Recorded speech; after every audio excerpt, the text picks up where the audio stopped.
Hello, network marketing professionals. I'm Tim Sales. There's a stock trader by the name of Bill Ackman who has announced to the media that he is betting against Herbalife stock and that he thinks Herbalife is a pyramid scheme. Just so you know, I am not and never have been with Herbalife. Mr. Ackman has apparently shorted 20 million shares of Herbalife stock. Shorting a stock is a term used to describe he is betting the stock price will go down. If the stock price moves down $1, Bill Ackman makes $20 million. If the stock moves down $10, he makes $200 million. That should answer the question in everyone's mind why he's going public on the media stage and is roaring to all who will listen that because Herbalife doesn't have a high enough percentage of real customers buying their products, it's an illegal pyramid scheme.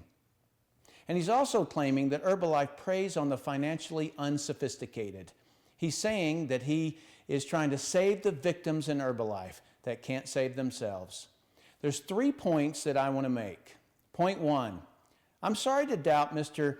Ackman's sincerity, but placing $1 billion bet against Herbalife before he made the comment that Herbalife preys on the poor makes no sequential sense if his intent is to save people from harm, because many of Herbalife's distributors own the stock also.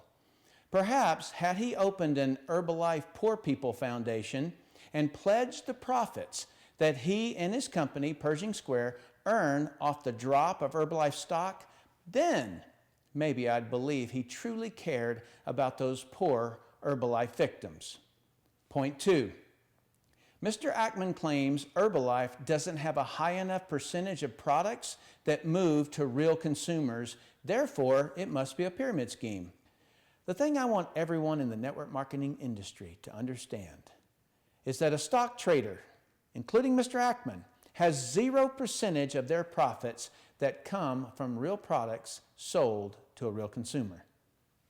Obviously, a stock trader's business model is different, but at a fundamental level, Mr. Ackman is criticizing Herbalife distributors for not selling enough products to retail customers, yet stock traders sell no products. I think this is a case of the pot calling the kettle black. Point 3. Concerning Mr. Ackman's comment that Herbalife targets the financially unsophisticated, I would have been his definition of financially unsophisticated. Because when I joined MLM, I was in the military earning under $20,000 a year. I think my lack of financial sophistication prohibits me from understanding investments the way that he sees them. To me, an investment, to be a good investment, always requires someone to pay more for it. This is true in stocks, real estate, coins, paintings.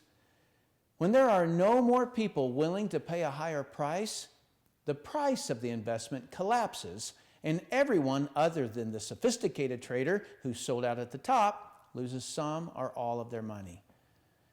I want you to think about something. When a stock trader buys a stock and later sees it selling off and wants to lock in his profits or prevent further losses, who does he sell his shares to? The people who buy the shares near the top in the stock trading industry are known as the cattle and sheep. Without the cattle and sheep, the sophisticated trader would have no one to dump his shares on. I see it as heartless guy must find dumb guy to dump his shares on. The only exception to my views of investments is when someone holding the asset adds some kind of value to it, like buying land and building a house on it and then reselling it. But as a stock trader, there is no added value. If you buy Apple stock, you don't better Apple's products. You don't invent new products. You don't hire and train staff, nor do you help Apple write an advertisement and sell more widgets. You just buy something and look for a dumber person to buy it at a higher price, who will then try to find an even dumber person until eventually the owner of the asset can't find any dumber people to buy it. Then he realizes he's the dumbest of them all. Stock price collapses and starts the cycle all over again. Pretty scammy if you ask me. So when anyone claims that an MLM company will collapse when no more new people are available to join the scheme, yet it has never happened, it is particularly hypocritical when someone from the stock trading industry makes this allegation. In my view, the financially sophisticated are those who add value to an asset. And to me, people are the greatest assets. When I can educate someone to control their weight, I'm adding value. I've found that creates a long-term friend and customer. And if I can train people in my business to understand that if they care more about the customer's needs and wants than getting the sale, it'll build tremendous trust that will last a lifetime, and that person will buy a lot of products throughout their lifetime. What I'm saying is, always adding value is how I describe the financially sophisticated. I know I'm old school. I'm told that all the time. I also think it's hypocritical for anyone in the stock trading business to criticize any industry other than their own for people losing money. People have lost more money in the stock markets of the world than any other industry by far. I mean, stock traders can lose $1 trillion of people's money in a couple of weeks, and it's still legal. Heck, May 6, 2010, stock traders lost $1 trillion in 5 minutes. What's being called the flash crash. It's unbelievable. A quick message to the media. Do yourselves a favor and don't ever quote Robert Fitzpatrick.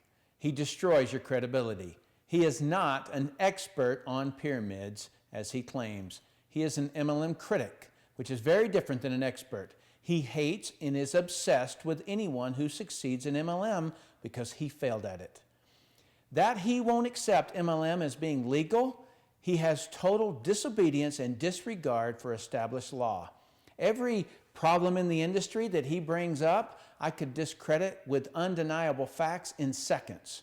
The only people who fall for his fabrications and out-of-context statements are people who know nothing about MLM, pyramids, and Ponzi schemes.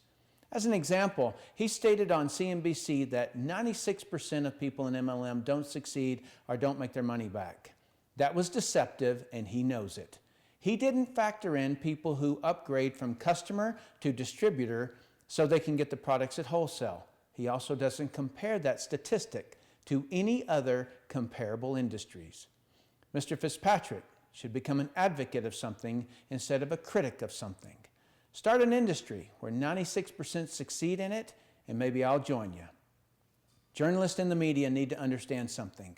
The MLM industry has been around for over 50 years. There are approximately 74 million people involved at some level. Over 70% of the U.S. population has bought a product from us. Maybe 40 years ago, you could break a news story about someone being deceived by an MLM company, but there is no breaking story here. The public already knows about MLM, and the government already regulates MLM. The media has ganged up on and attacked the multi-level marketing industry about every 3 to 5 years, but their content used in the attacks has not changed in 50 years. It's the same old stuff. What they accuse each company they attack of is what the Federal Trade Commission sued Amway for 35 years ago and lost.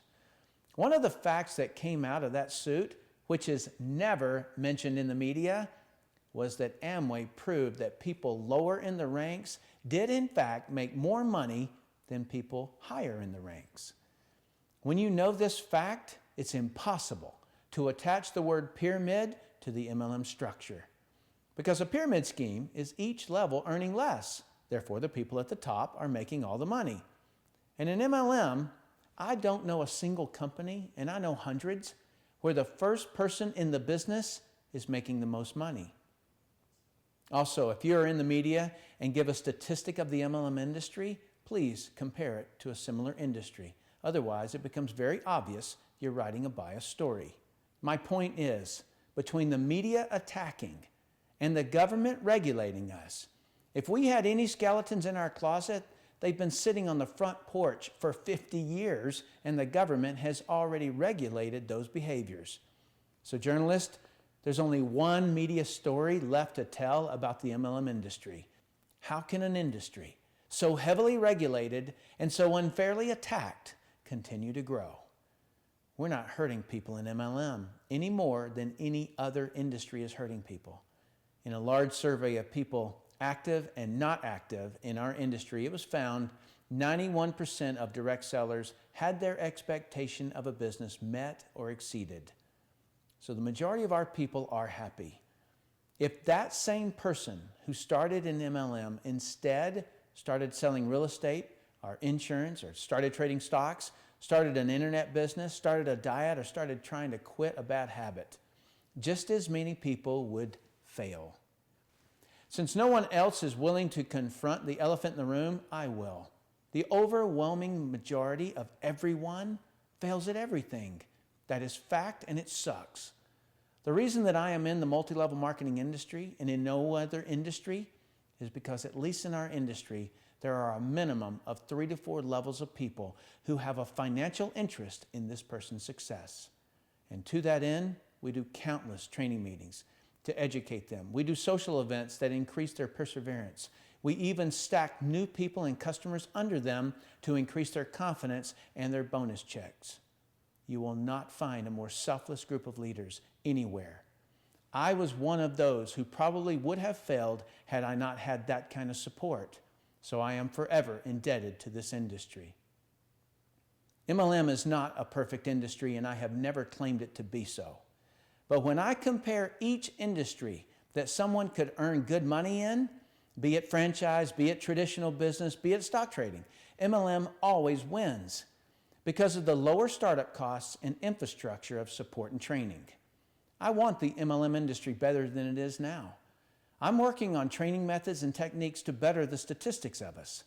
But until someone in every industry takes responsibility for your own industry's poor statistics, don't cut MLM down, because every industry that has a high income potential has pretty much the same failure rates.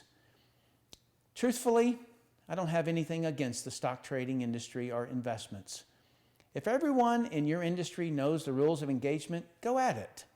All I've tried to show here is that from an outsider looking in, any industry can have a little scamminess to it.